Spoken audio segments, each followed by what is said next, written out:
먼저 1절로 2절 말씀인데 2절을 봅니다. 주의 날이 이르렀다고 해서 마음이 흔들리거나 두려워하지 말아야 한다라고 하는 것입니다. 당시 데살로니가 교회에는 예수님의 재림과 관련하여 교인들을 혼란케 하는 거짓 교사들이 있었습니다. 그리스도의 재림이 이미 이루어졌다는 건데요. 첫째로 그들은 곧 예언이라고 하는 영적 은사나 어떤 초자연적인 계시로 유혹을 하거나, 둘째, 즉 예수님의 말씀이나 다른 사도들의 말 혹은 바울의 말을 빙자하거나, 셋째, 편지, 즉 바울 명의로 위조된 편지를 가지고 그들을 미혹했습니다. 바울은 어떤 형태로든 주님께서 이미 재림하셨다는 말에 마음이 흔들리거나 두려워해서는 안 된다고 경고하고 있습니다. 본문이 우리에게 주는 교훈이 있는데 흔들리거나 두려워하지 말라는 것입니다. 과거부터 지금까지 얼마나 많은 자칭 재림 예수들이 있었는지 모릅니다. 그들은 수단과 방법을 가리지 않고 성도들을 미혹하고 있습니다. 이를 위해서 그들이 사용하는 가장 효과적인 방법은요, 겁을 주는 것입니다. 이미 예수께서 재림하셨는데 뭐라고 했느냐? 지금 구원의 문이 거의 닫혀가고 있는데 가만히 있으면 되겠느냐? 이렇게 불안과 공포감을 조성하여 성도들의 마음을 빼앗으려 하는 것입니다.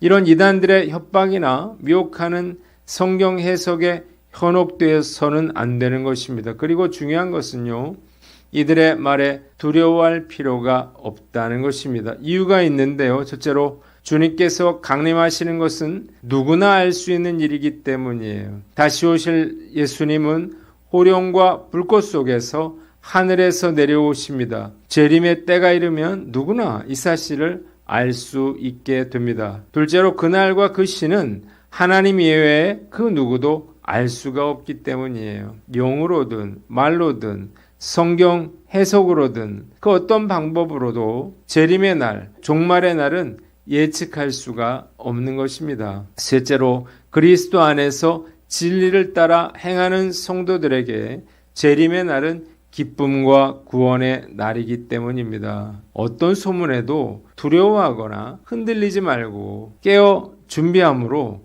주님의 재림에 동참할 수 있기를 주님의 이름으로 축원합니다. 두 번째, 3절로 12절 말씀인데 3절을 봅니다. 누가 어떻게 하여도 너희가 미혹되지 말라는 거예요. 바울은 먼저 배교하는 일이 있고 저 불법의 사람 곧 멸망의 아들이 나타나기 전에는 그날이 이르지 아니하리라고 말합니다.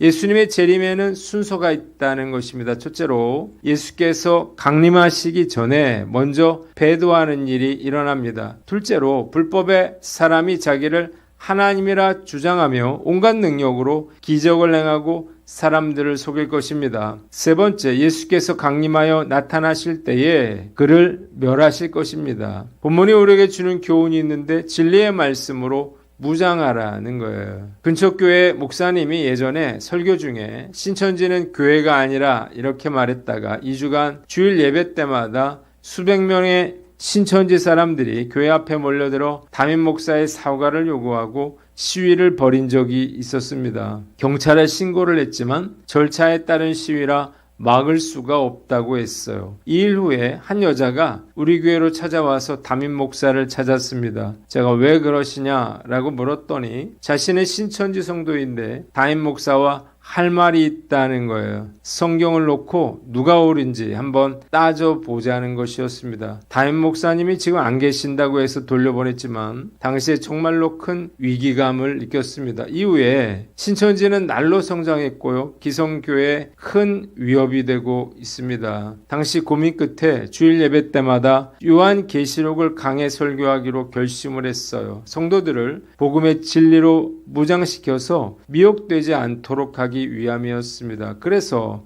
매주 정말 열심히 계시록을 설교했습니다. 물론 신천지나 이단의 문제가 무엇인가에 대해 가르치는 것도 중요하지만 더 중요한 것은 제대로 성경 말씀을 아는 것입니다. 말씀을 제대로 알면 그들의 주장이 무엇이 잘못되었는지 쉽게 알 수가 있는 것입니다. 예전에 위조지폐 감별사의 훈련법에 대한 이야기를 들은 적이 있습니다. 위패가 아니라 진폐에 대한 감각을 익히는데 모든 초점을 맞춘다는 거예요. 진폐에 대한 감각이 생기면요, 위패는 본능적으로 가려낼 수 있게 된다는 것입니다. 신앙도 마찬가지예요. 진리를 제대로 알면요, 저절로 가짜를 구별할 수가 있게 되는 것입니다.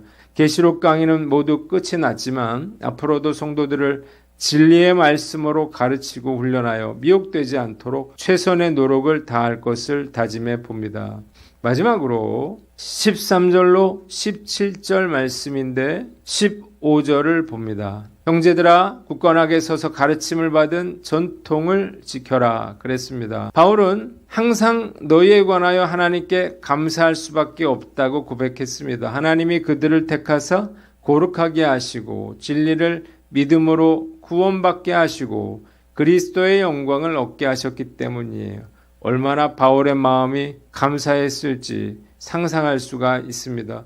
저도 역시 성도들을 볼 때 이런 마음이 드는데요. 이것은 성도들을 향한 모든 목회자들의 마음일 것입니다. 본문이 우리에게 주는 교훈이 있는데 굳건하게 서서 전통을 지켜라는 것입니다. 목회자의 바람은요, 성도들이 굳건하게 서서 끝까지 믿음을 지켜 나가는 것입니다. 굳건하게 선다는 말은요, 시험이나 환란이 오더라도 잘 참고 인내하며 어떤 시험에도 흔들리지 않는 것을 의미하는 거예요. 저를 향한 예수님의 마음도 그러하실 것입니다. 주기철 목사님은 일제강점기 신사참배 강요에 맞서서 일사각오의 신앙을 지키다가 순교하신 한국 기독교의 대표적인 순교자이자 독립운동가이십니다. 그는 평양 산정형 교회 목사로 심호하며 신사참배를 우상숭배로 규탄했고 여러 차례 투옥과 고문을 당하면서도 굳건히 신앙을 지켰습니다.